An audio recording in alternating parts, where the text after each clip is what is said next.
Soy Gustavo Barcas Negras y esto es Maquinelab, evolución tecnológica de la mecánica. Bien, de igual manera, este sistema de Cummins, entonces aquí hay una diferencia en este DPF con respecto al que veíamos del MaxForce. El MaxForce les mostraba donde estaba el dock por un lado y el DPF por otro, están separados, aquí no. Aquí el dock y el DPF están en una sola caja.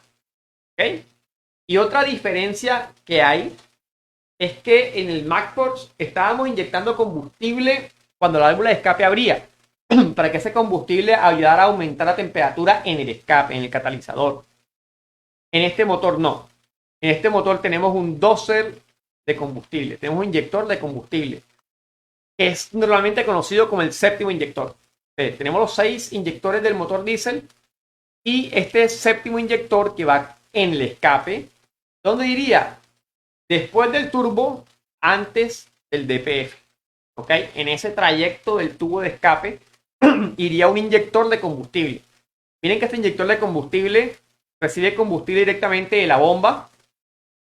Recibe combustible de la bomba y tiene un sensor de presión que me va a determinar si le manda combustible o le está llegando combustible al inyector o no le está llegando. Obviamente va a tener una válvula que es la que va a permitir el paso del combustible. Pero en este caso, literal, se inyecta combustible directamente en el escape. ¿Okay? Tengo también dentro de la parte electrónica un sensor de temperatura de entrada. ¿Sí? Sensor antes del dock, estoy viendo la temperatura antes del catalizador. Tengo un sensor de temperatura a la salida del catalizador y tengo un sensor de temperatura a la salida del DPF. No tengo sensor de temperatura de entrada del DPF porque es la misma temperatura de salida del dock. Y tengo un sensor de presión diferencial, un solo sensor con 2 conductos, con 2 tuberías, y me está midiendo la entrada al DPF y la presión de salida del DPF. ¿Okay? Esto como los componentes dentro de la parte electrónica. Bien. Yendo un poco más adelante, el DPF, el EGR EPA 4 apareció en el 2004, el EPA 7 ya incluía el DPF, y en el 2010 con el EPA 10 ya se incluye el EGCR o el catalizador de reducción efectiva. Yo tengo un catalizador que va después del DPF, pero este catalizador no funciona solo, funciona con el DEF, ¿no? Y el DEF sería el fluido de escape diésel o fluido de escape. Este DEF realmente es un amoníaco que se inyecta en el tubo de descomposición o un tubo específico que une el DPF catalizador con el EGCR. Y esta urea que se inyecta en el motor me va a ayudar a disminuir el NOx. Entonces, miremos que el EGR ataca el NOx, pero no lo hace eficientemente. ¿Por qué? El EGR me disminuye potencia, le habíamos dicho ahorita, me genera el aumento de PM, de material particulado, y realmente el NOx lo ataca, pero no lo acaba. Disminuye la generación de NOx, pero aún así el NOx se sigue generando. Entonces los ingenieros dijeron, bueno, ya el EGR está funcionando, no es 100% el mejor, pero ahí está funcionando el hombre. Se nos aumentó las partículas, pongamos un filtro de PF, que tengamos partículas, pero a medida que aumentaron el tiempo, a medida que aumentó la normativa dijo, no señor, el EGR no es suficiente para el control del NOx, necesito que me hagan un control más estricto del NOx.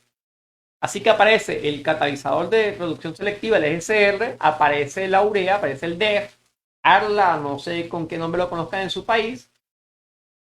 Y básicamente lo que estamos haciendo es que estamos inyectando amoníaco NH3 en el motor. Entonces, este NH3, este amoníaco, este NH, se combina con el HC, con el hidrocarburo, se combina con el NOx. Y si yo meto NOx, NO, ¿no? Nitrógeno y oxígeno, y lo combino con NH, nitrógeno y hidrógeno.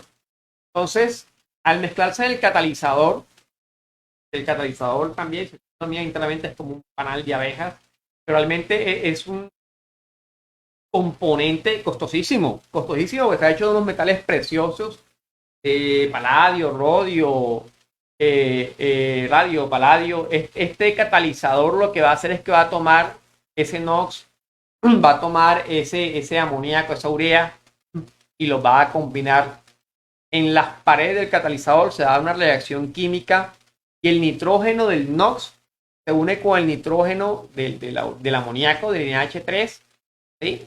Y nitrógeno con nitrógeno se va el dióxido de nitrógeno. El oxígeno del NOx se va a unir con el hidrógeno de la urea, del amoníaco, del NH3. Hidrógeno con oxígeno forma H2O, forma vapor de agua. Así que digamos que a la salida de mi motor, lo que yo voy a obtener a la salida del eje CR es nitrógeno, voy a tener dióxido de carbono, voy a tener vapor de agua. Entonces, digamos que estamos volviendo a esos gases ideales a la salida del escape.